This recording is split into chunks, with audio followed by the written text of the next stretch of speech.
Okay, today is day 9 in the Gospel of Luke Christmas Reading Challenge, and maybe today I wasn't supposed to make a video. Today may have been more for me. I hope I've done a good job of talking about how actions are going to be a greater testimony than any words, certainly that I'm going to say.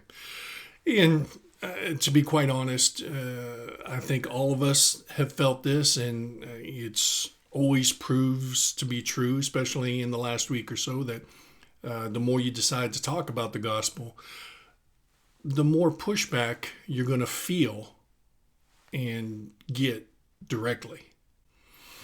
And I've talked a whole lot about the series, The Chosen, and one of the great things about the guy who puts that show together is he always talks about it's not our job to feed the 5,000. It's just our job to provide the loaves and the fish.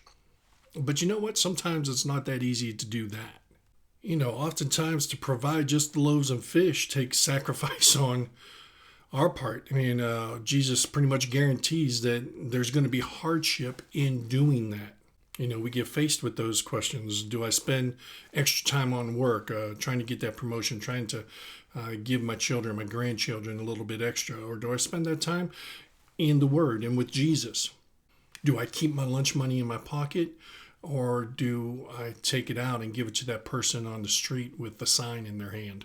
And I promise you, I'm not so vain to think as I'm going to be the one to give you direction, or that you're going to want to take direction from me in those types of decisions.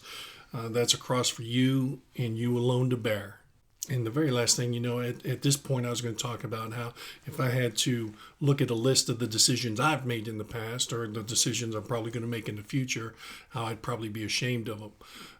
But Jesus addresses that towards the end of the chapter when he talks about the man with the plow.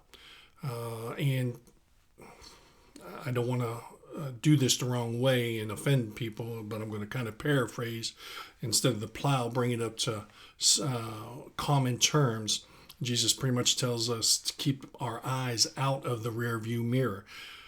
Once we decide to move forward, keep our eyes and our strides just moving in one direction, straight ahead. And so that's what I'm going to choose to do. I'm going to continue to move forward. Tomorrow's day 10. I hope to see you along for the ride. Regardless, I want to wish everybody a Merry Christmas. And remember, when you're out doing that shopping, try your best to continue to be that shining city upon a hill. Merry Christmas, everyone.